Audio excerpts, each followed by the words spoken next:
Next up for Manchester United is Nottingham Forest, and spoiler alert, there are going to be some more changes coming, as rotation will continue. Will we see Leny Yoro make his first start, and is Ruben Amorim beginning to learn what his strongest team might look like? Let's run through the preview for Forest, my predicted 11, as well as my match prediction for the game on Saturday evening. Right then, so next up for United is Nottingham Forest. A game every 3 or 4 days. Welcome to December. It's hectic. I'm going to run through my starting 11. There's going to be a lot of changes in this team again.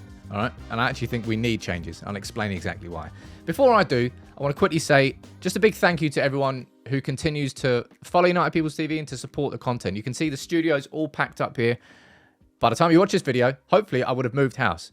And I wanted to ask, can you just drop a like on this video? I just want to see how many likes we can get as a community.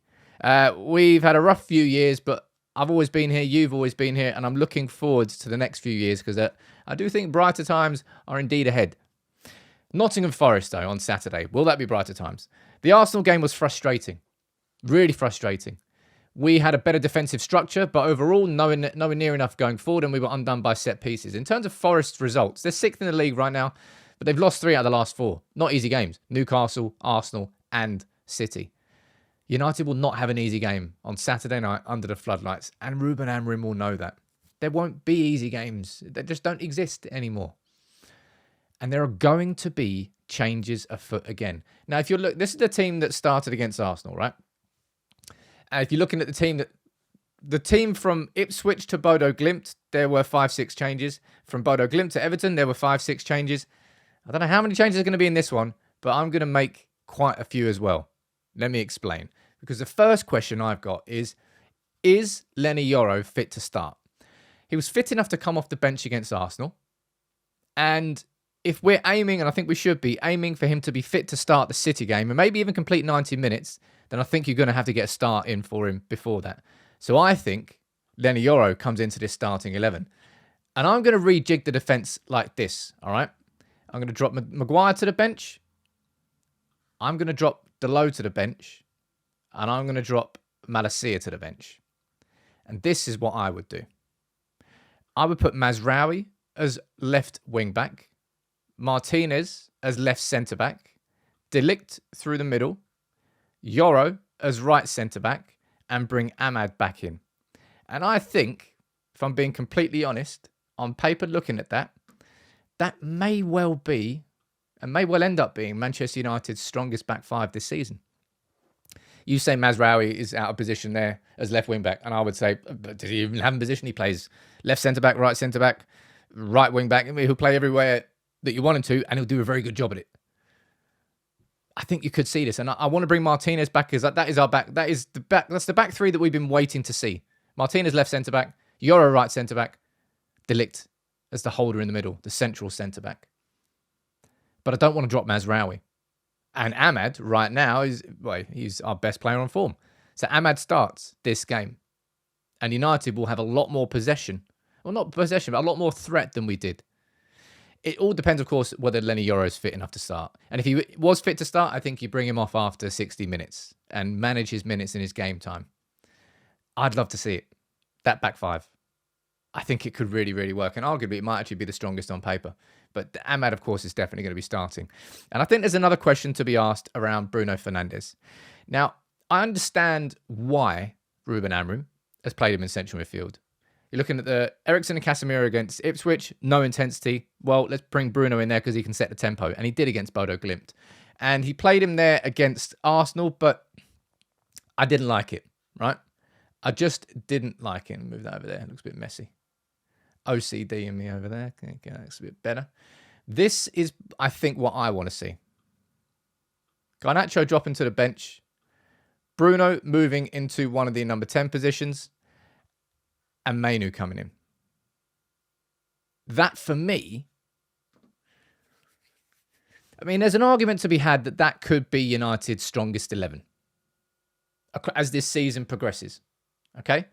Marcus Rashford and Alejandro Garnacho. Right now, I do not think are doing enough in this system as attackers to warrant their positions there. Do I think that Mason Mount and Bruno are going to do more? I think they'll work better as a collective. And I think that's probably what this team is geared towards. Bruno playing closer to Højlund is better for United. You know how we didn't have enough creative threat going forward against Arsenal? I think partly that was because Bruno was deeper. He is the connector. Whether you like him or you don't like him, I'm sure everyone likes him. Not everyone loves him. But Bruno is that connector.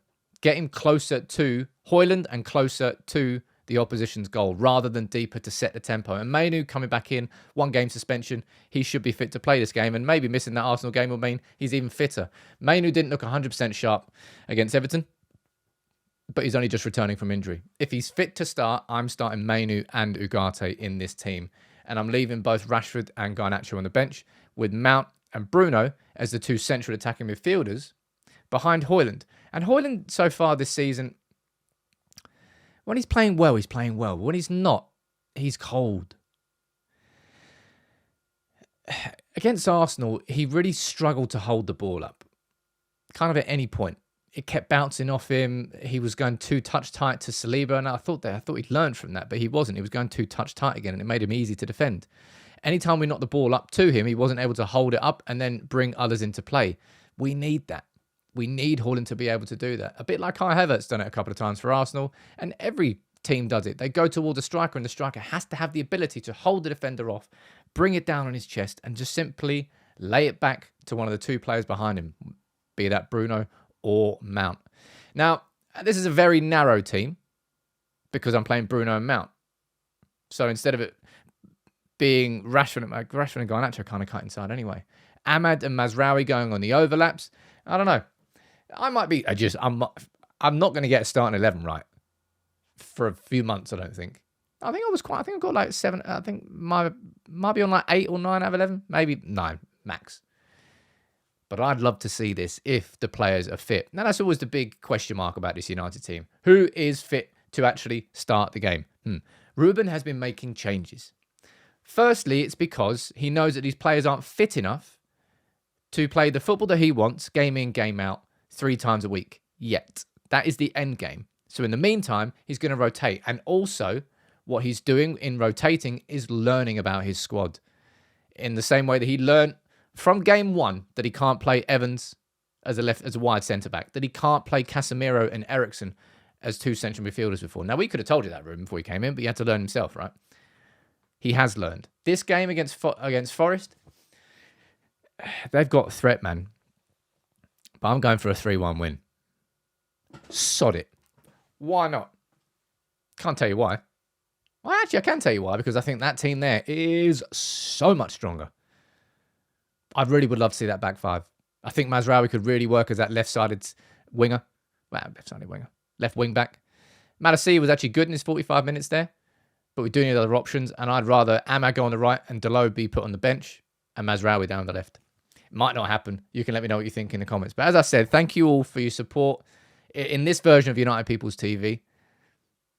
New ones coming. It's going to be even bigger and better, and it'll be nice if United can actually get into the top 4 and actually start competing for trophies again. Yeah, Ruben. The journey has started. Let me know what your predictions are. Mine's 3-1, and drop a like on the video. Much love.